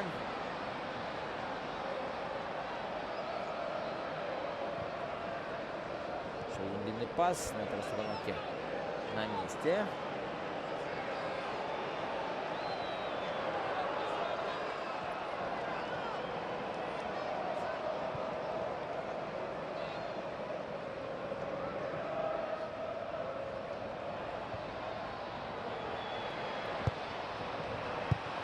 Луцка. Убивает мяч из штрафной. Киеву. Штрафной мяч возвращает. И Левая к мячу не успевает. Да, если Интер сегодня проиграет, конечно, это вообще будет печально для итальянского чемпионата с точки зрения борьбы за Скудетто, повторюсь, потому что в таком случае Ювентус будет опережать Интер аж на 10, друзья. На 10 очков. Это, конечно, будет как минимум весьма показательно для итальянского чемпионата. Хотя Лацио в случае победы над Самдорией займет второе место по итогам 18 туров и уже будет от Ювентуса отставать на 8 очков. Ну, так к тому, что уже Лацио станет главным конкурентом Ювентуса. Ну, а Интер, если проиграет, не только отстанет от Юве, но и в случае успеха Лацио и Фиорентины, да и Наполи тоже, может очень сильно по таблице вниз откатиться аж на 5-ю строчку.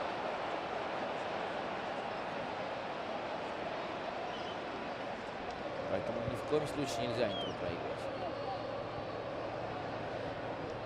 В конце концов, Интер мечтает вернуться в Лигу чемпионов. Камбьясо!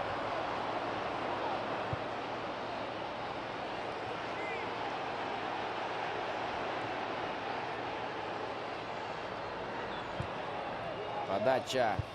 Левая. Дает. Не нарушено правил на Иммобиле. Вальтер Самуэль.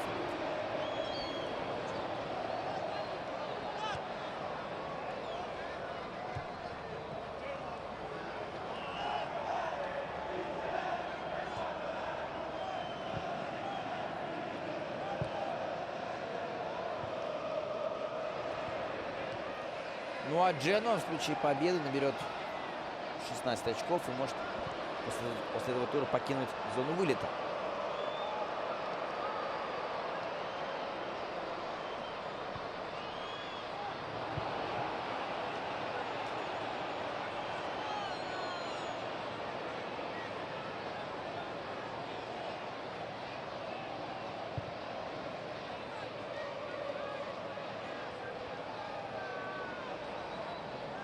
Напомню, что после этого тура команды отправляются на перерыв двухнедельный, а уже в следующем календарном году Интер начнет чемпионат с непростого выезда в Удине, к местному Удинезе.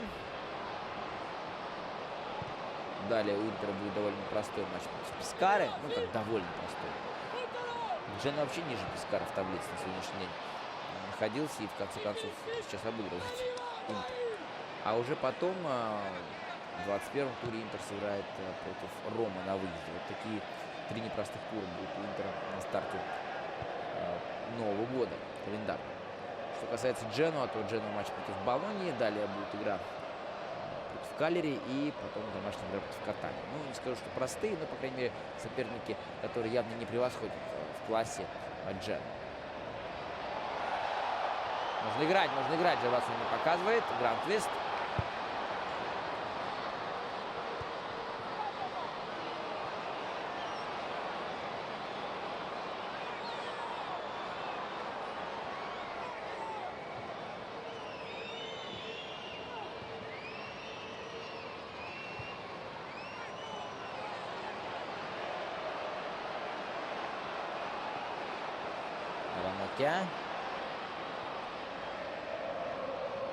Касано. Штрафную. Камбьясо головой. 1-1. Эстебан Камбьясо. Лидер миланского Интера во всех отношениях. И в самый необходимый момент Эстебан Камбьясо забивает такой важный гол. Еще раз смотрим. Касано, конечно, красавец большой. Вроде бы мяч уже потерял, но сумел мяч обработать и подать в штрафную площадь. Ну а там Камбьясо головой мяч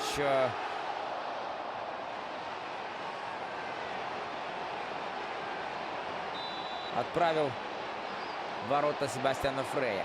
1-1. Массимо Моратти закурил.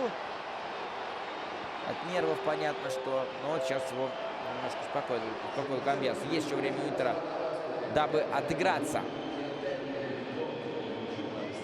Ну, отыграться, в смысле, выиграть. Дженуа. Счет Интер уже сравнял.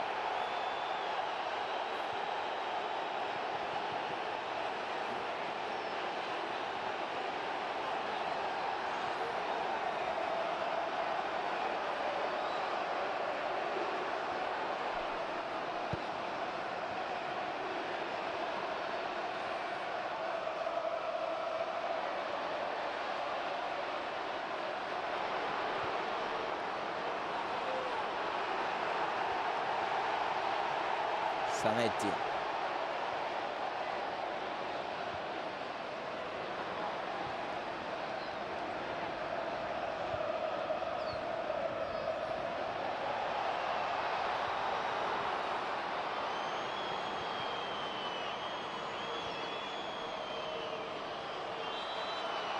Нарушение правил.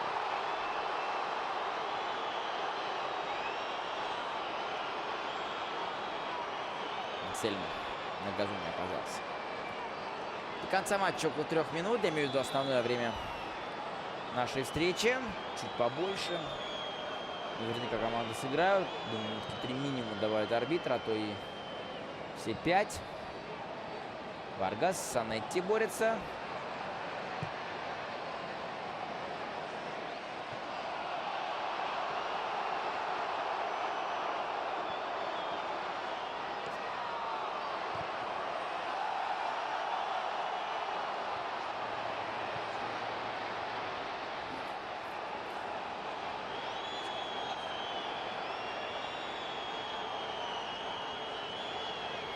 Да, классный гол. В любом случае, Камбьясо сыграл грамотно в этом моменте. Вообще, Камбьясо, конечно, уникальный футболист. Мы все хвалим Санетти. И понятно, почему. Но Камбьясо не менее значимый футбол для Интера с точки зрения истории, потому что Камбьясо сколько лет в Интере является, по сути, незаменимым футболистом. Сейчас хороший пас на Раноки. Раноки сделает передачу на Паласио. Нет, Паласио пробить не успел Родриго Паласио.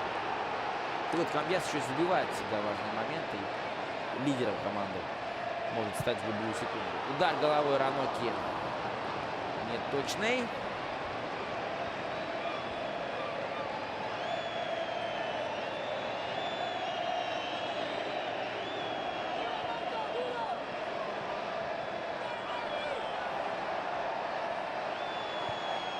Назад играет на Фрея. Фрей с трудом мяч выбивает. Киву. Мобили. Работал мяч. Сельмо. Чуть-чуть не рассчитал саму передачу.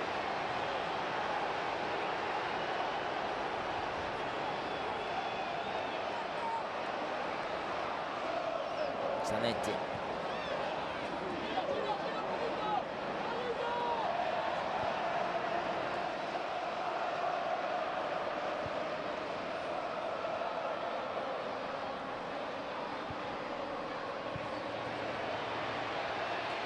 Милито, опасный момент. И как здесь не забил?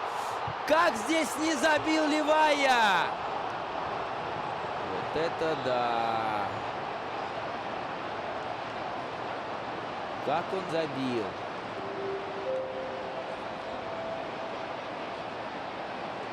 Я в шоке. Вот это Ливая.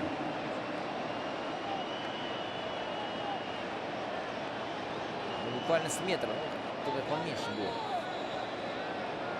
Ливая не попал в пустой абсолютно угол. Анцелио недолго музыка играла для этого парня.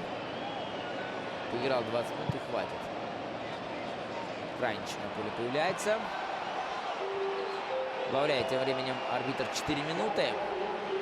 Интер старательно атакует. Кассано.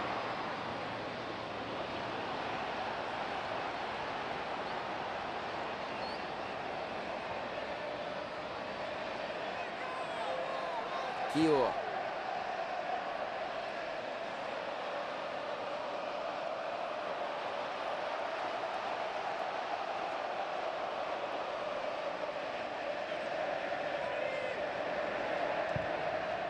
Ясон на дальнюю штангу. Кассано головой. месте. Ну и контратака Дженуа. Можно с мячом расстаться. Иммобиле получает передачу на левом фланге. Перейра слева прибежал на правый фланг, дабы свалить на Иммобиле. Молодец Перейра. Зачем это он сделал, непонятно. Сейчас, конечно, Иммобиле на газоне полежит, пострадает. Дженуа не меньше минуты сейчас уйдет.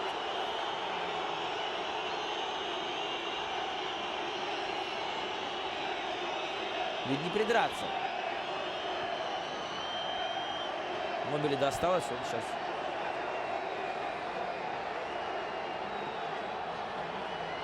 Тут уже Киеву руки распускает свои. Можно желтый это дать Джервасони. Иммобиле встает, естественно. Матч он продолжит.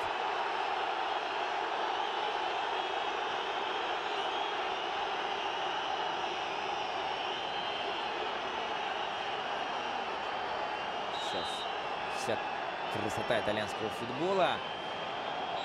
И офсайд. Варгаса ему откинул мяч. Не откинул. Хватило ума. Так, Стромачони. Бобровский уже бегает правой. Не то. Ранокья. И вот он момент для Куцки. Варгас один слева. Что ж Куцка передачу не сделал. Желтая Киеву, но он заслужил еще по прошлому моменту, когда руки распустил в моменте с Иммобиле. Причем в неигровом эпизоде. Итак, штрафной удар.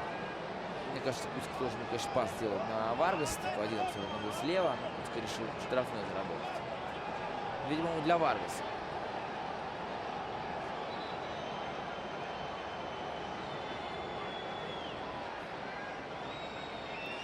Это грамотно Дженуа в это время убил.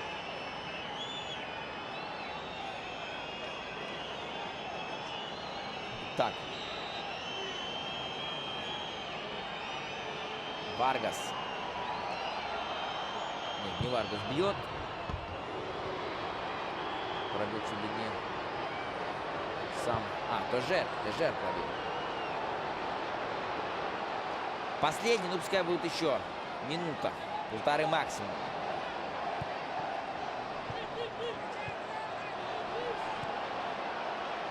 Санетти. Ливая. Получает по ноге Ливая. Надо подниматься Хорвату.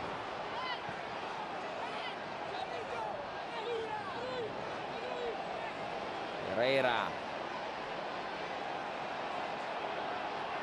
Некуда играть Перейре. Он на Камбьяс. Тот головой. И снова Камбьяса удар. Рикошет там, по-моему, был. Нет, не было рикошет. Даже что футболисты Интера не возмущаются. Значит, действительно, мяч от Камбьяса. Покинул поле. Дель Нери, наверное, доволен ничейным результатом. Ну, а Стромачони, конечно же, расстроен.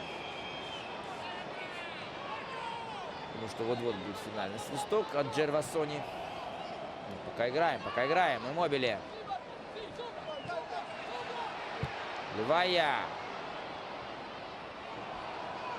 Тежер. Можно и выиграть у Интера. Иммобиле. Нет, уже сложно. Хотя пас неплохой. Их что сделал Перейра только что? Мяч отобрал. Чисто и все. Финальный свисток. Расстроит Массимо Моратти. На хорошем итальянском, по-моему, только что он выругался. Финальный свисток. Интер Дженуа ничья 1-1. Доволен Дель Нери. Важно ничья. Команды после этого матча отправляются отдыхать. Интер в плохом настроении. Команда не смогла заработать свои 3 очка в домашнем матче против Дженуа. И отставание от лидера чемпионата Ювентуса увеличилось. Ну а Дель Нери готов сейчас всех расцеловать. Это очень важный результат для Джиджи Дель Нери. Для вас матч на НТВ Плюс комментировал Нобеля Рустамян. До скорых встреч на матчах итальянской серии А.